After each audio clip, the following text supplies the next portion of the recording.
नमस्कार दोस्तों, स्वागत है आप सभी का आपके अपने YouTube channel Shyam class study में। साथियों, आज की इस वीडियो में यूपी पुलिस परीक्षा 2023-24 में पूछे जाने वाले हिंदी के 37 अति महत्वपूर्ण प्रश्नों का प्रैक्टिस सेट लेकर के आया हूं। तो प्यारे साथियों, आज के प्रैक्टिस सेट को आप पूरा करिएगा। प्रैक्टिस सेट को पूरा करने के बाद आपको अपना स्कोर कमेंट बॉक्स में शेयर करना और बताना है कि आपने हिंदी के 37 अति महत्वपूर्ण प्रश्नों की इस प्रैक्टिस सेट में कितने प्रश्न जो सही किए और ये प्रैक्टिस सेट आपको कैसा लगा। प्रैक्टिस सेट पसंद आए तो वीडियो को आप लाइक कर देना। चैनल को आपने अभी तक सब्सक्राइब नहीं किया तो चैनल को आप जरूर सब्सक्राइब कर लीजिए। तो प्यारे साथियों, मैं आपको जो हिंदी के प्रश्न करा रहा हूँ यूपी पुलिस परीक्षा 2023 के लिए, ये सारे प्रश्न प्रीवियस ईयर हैं जो विभिन्न प्रतियोगी परीक्षा में पूछे गए हैं और ये सारे प्रश्न यूपी पुलिस परीक्षा 2023 के लिए बहुत ज़्यादा महत्वपूर्ण हो जाते हैं। तो प्यारे साथियों, लगातार प्रैक्टिस सेट करते रहिएगा।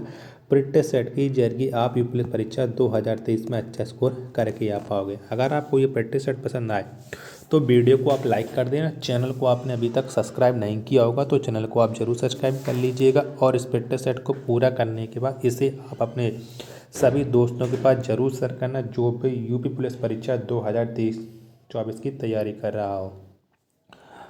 उसे भी बताइएगा, चैनल को सब्सक्राइब कर लीजिएगा। लगातार प्रैक्टिस सेट आपको हमारे यूट्यूब चैनल पर कराए जाएंगे और इतने प्रैक्टिस सेट आपको अभी किसी भी यूट्यूब चैनल ने नहीं कराए होंगे। तो इन्हीं सब बातों को ध्यान में रखते शुरू करते हैं आज का अपना ये हिंदी के 37 अति महत्वपूर्ण प्रश्नों का प्रैक्टिस सेट।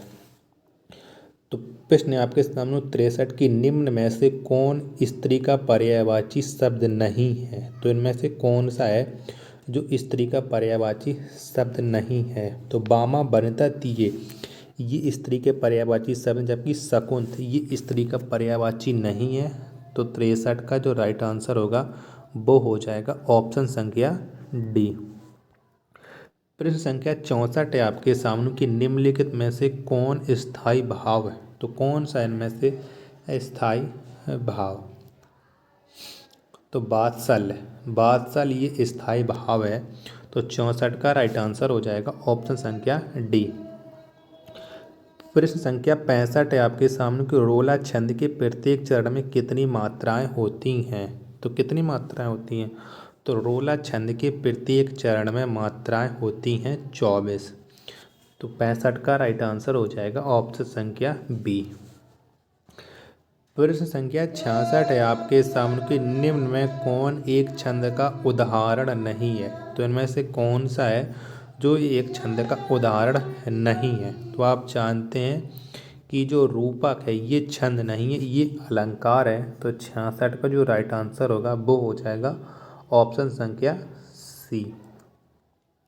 प्रश्न संख्या 67 है आपके सामने कि किस एक के संयोग से रस निष्पत्ति की चर्चा नहीं मिलती है। तो इनमें से किसकी चर्चा नहीं मिलती है।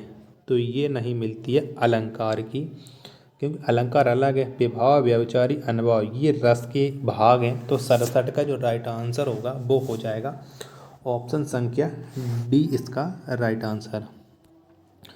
प्रश्न संख्या 68 है आपके सामने कि ऊपर से मित्र भीतर से शत्रु के लिए प्रचलित लोकोक्ति किया है। तो इनमें से कौन सी लोकोक्ति हो जाएगी कि ऊपर से मित्र भीतर से शत्रु। तो इसके लिए वो लोकोक्ति हो जाएगी मुँह में राम बगल में छुरी। तो 68 का राइट आंसर ऑप्शन संख्या ए।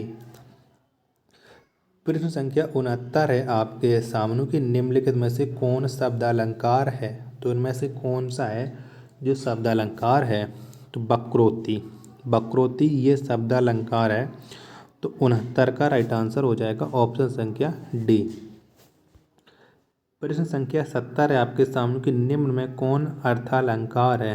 तो कौन इनमें से अर्थालंकार बताइएगा। तो स्वाभावोक्ति ये अर्थालंकार है। 70 का राइट आंसर हो जाएगा ऑप्शन संख्या सी। प्रश्न संख्या 71 है आपके सामने कि निम्न में कौन संचारी भाव का उदाहरण है। तो इनमें से कौन सा है संचारी भाव का उदाहरण। तो गर्व, गर्व ये संचारी भाव का उदाहरण है। तो 71 का राइट आंसर हो जाएगा ऑप्शन संख्या डी।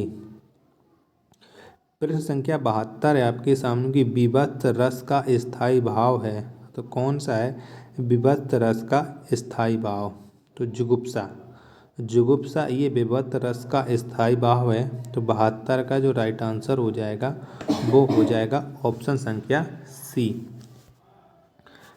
प्रश्न संख्या 73 है आपके सामने कि तुलसीदास की रचना नहीं है। तो इनमें से कौन सी है जो तुलसीदास की रचना नहीं है। तो साहित्य लहरी ये तुलसीदास की रचना नहीं है, जबकि रामचरितमानस, कवितावली, विनय पत्रिका ये तुलसीदास की रचना है। तो 73 का राइट आंसर हो जाएगा ऑप्शन संख्या डी।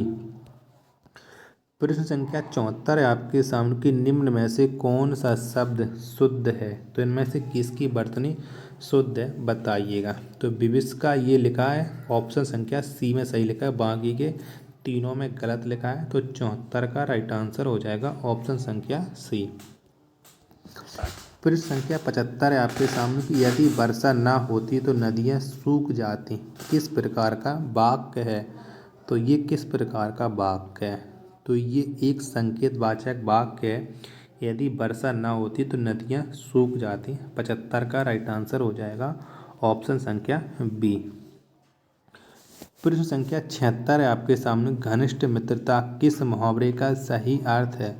तो इनमें से कौन सा हो जाएगा घनिष्ठ मित्रता का सही अर्थ। तो ये हो जाएगा दांत काटी रोटी। 76 का राइट आंसर ऑप्शन संख्या सी इसका राइट आंसर हो जाएगा। प्रश्न संख्या 77 है आपके सामने कि सा परिवार में किस उपसर्ग का प्रयोग हुआ है। तो कौन से उपसर्ग का प्रयोग हुआ है सा परिवार में। तो सा परिवार में हुआ है सा उपसर्ग का प्रयोग। तो जो 77 का राइट आंसर होगा वो हो जाएगा ऑप्शन संख्या ए। प्रश्न संख्या 78 है आपके सामने कि जिस पर विश्वास किया गया हो के लिए एक शब्द है। तो क्या हो जाएगा। तो जिस पर विश्वास किया गया उसके लिए एक शब्द हो जाएगा आपका विश्वस्त। तो 78 का राइट आंसर ऑप्शन संख्या बी।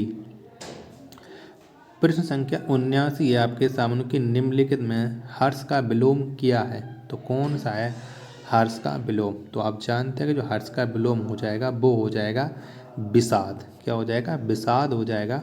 79 का राइट आंसर ऑप्शन संख्या ए इसका राइट आंसर हो जाएगा। प्यारे साथियों, अगर आपको ये फ्री टेस्ट सेट और आपको हमारी मेहनत पसंद आ रही हो तो वीडियो को एक लाइक करना, और चैनल को आपने अभी तक सब्सक्राइब नहीं किया होगा तो चैनल को आप जरूर सब्सक्राइब कर लीजिएगा, और नहीं किया होगा तो कमेंट बॉक्स में ये बताइएगा कि आप हमारे चैनल को किस वजह से सब्सक्राइब नहीं कर रहे, हमारे कंटेंट में कौन सी कमी है जिससे आप लोग हमारे चैनल को प्यार और सपोर्ट नहीं कर रहे हो। तो बताइएगा कमेंट बॉक्स में ज़रूर। तो फिर संख्या 80 आपके सामने की हेरम्ब किसका पर्यायवाची शब्द है। तो किसका पर्यायवाची है। तो ये पर्यायवाची शब्द है हेरम्ब गणेश का। तो 80 का राइट आंसर हो जाएगा ऑप्शन संख्या ए। प्रश्न 81 आपके सामने कि जिस समास के पदों में विग्रह नहीं होता है वह है। तो कौन से समास के पदों में विग्रह नहीं होता है। तो अव्ययी भाव समास के पदों में विग्रह नहीं होता है। तो 81 का जो राइट आंसर होगा वो हो जाएगा ऑप्शन संख्या ए। प्रश्न संख्या 82 है आपके सामने कि सूर्योदय किस संधि का उदाहरण है। तो कौन सी संधि का उदाहरण है सूर्योदय। तो सूर्योदय उदाहरण है गुण स्वर संधि का। किसका गुण स्वर संधि का सूर्योदय उदाहरण है। तो 82 का जो राइट आंसर होगा वो हो जाएगा ऑप्शन संख्या बी इसका राइट आंसर। प्रश्न 83 आपके सामने कि निम्नलिखित में से कौन सा शब्द पुल्लिंग है। बताइएगा इनमें से कौन सा शब्द है जो पुल्लिंग है। मैं आपको बता चुका हूँ कि अच्छा और अच्छी लगाने से स्त्रीलिंग और आप पुल्लिंग का पता लगा सकते हैं। तो अच्छा दही ये पुल्लिंग शब्द है। 83 का राइट आंसर ऑप्शन संख्या डी इसका राइट आंसर हो जाएगा। प्रश्न संख्या 84 है आपके सामने कि निम्न में कौन सा शब्द अभिकारी नहीं है। तो इनमें से कौन सा है जो शब्द अभिकारी नहीं है। तो बताइएगा। तो हाथी ये अभिकारी शब्द नहीं है। तो 84 का राइट आंसर हो जाएगा ऑप्शन संख्या ए। प्रश्न संख्या 85 आपके सामने कि निम्न में से कौन सा शब्द अनिश्चित संख्यावाचक विशेषण नहीं है। तो इनमें से कौन सा है। तो ये 10 ये अनिश्चित नहीं है, ये निश्चित संख्यावाचक विशेषण है।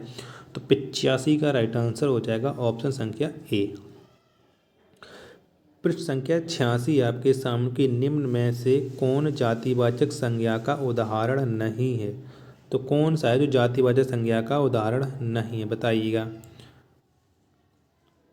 तो भारत ये जातिवाचक संज्ञा का उदाहरण नहीं है, ये व्यक्तिवाचक का है।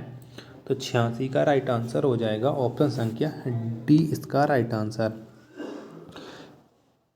प्रश्न संख्या 87 है आपके सामने कि निम्न में से कौन एक तत्सम शब्द है। तो बताइए कौन सा एक तत्सम शब्द है। तो औरत, क्या औरत ये तत्सम शब्द है। तो 87 का राइट आंसर हो जाएगा ऑप्शन संख्या बी। प्रश्न 88 है आपके सामने कि किस स्वर का कोई मात्रा चिन्ह नहीं है। तो किस शब्द का कोई मात्रा चिन्ह नहीं है। तो आ का कोई मात्रा चिन्ह नहीं है। तो 88 का राइट आंसर हो जाएगा ऑप्शन संख्या ए। प्रश्न संख्या 89 है आपके सामने कि बिहार की राजधानी पटना किस बिहारी बोली क्षेत्र में स्थित है। तो कौन सी बोली क्षेत्र में आता है ये पटना। तो आप जानते हैं कि पटना जो आता है वो आता है मगही बोली क्षेत्र में। तो 89 का राइट आंसर हो जाएगा ऑप्शन संख्या सी और राइट आंसर। प्रश्न संख्या 90 है आपके सामने की 4 दिन की चांदनी मुहावरे का सही अर्थ क्या है। तो कौन सा है। तो 4 दिन की चांदनी मुहावरे का जो सही अर्थ हो जाएगा वो हो जाएगा थोड़े दिन का सुख। 90 का राइट आंसर ऑप्शन संख्या बी इसका राइट आंसर। प्रश्न संख्या 91 है आपके सामने की यथार्थ किस समास का उदाहरण है। तो कौन से समास का उदाहरण है यथार्थ। तो यथार्थ है अव्ययीभाव समास का उदाहरण। तो 91 का जो राइट आंसर होगा वो हो जाएगा ऑप्शन संख्या सी इसका राइट आंसर। प्रश्न संख्या 92 है आपके सामने की मुँह तोड़ शब्द में कौन सा समास है। तो कौन सा समास है। तो मुँह तोड़ इस शब्द में समास हो जाएगा आपका तत्पुरुष समास। कौन सा तत्पुरुष समास हो जाएगा। 92 का राइट आंसर ऑप्शन संख्या ए। प्रश्न संख्या 93 है आपके सामने की पाप पुण्य शब्द में कौन सा समास है। कौन सा है। तो पाप पुण्य में है द्वंद्व समास। कौन सा द्वंद्व समास है पाप पुण्य में। तो 93 का जो राइट आंसर होगा वो हो जाएगा ऑप्शन संख्या डी इसका और राइट आंसर। प्रश्न संख्या 94 आपके सामने की दाजियों कहानी किसकी रचना है। तो किसकी रचना है ये दाजियों कहानी। तो ये है शेखर जोशी की रचना। तो 94 का राइट आंसर हो जाएगा ऑप्शन संख्या बी। प्रश्न संख्या 95 आपके सामने की जूही की कली किस कवि की प्रथम रचना है। तो कौन से कवि की प्रथम रचना है जूही की कली। तो ये रचना है निराला यानी सूर्यकांत त्रिपाठी निराला की पहली रचना है जूही की कली। तो 95 का राइट आंसर ऑप्शन संख्या ए। प्रश्न संख्या 96 आपके सामने की ऋण जल जंजाल किसका रिपोर्टाज है। तो ये किसका रिपोर्टाज है ऋण जंजाल ऋण जल धन जल। तो ये है फणीश्वर नाथ रेणु का।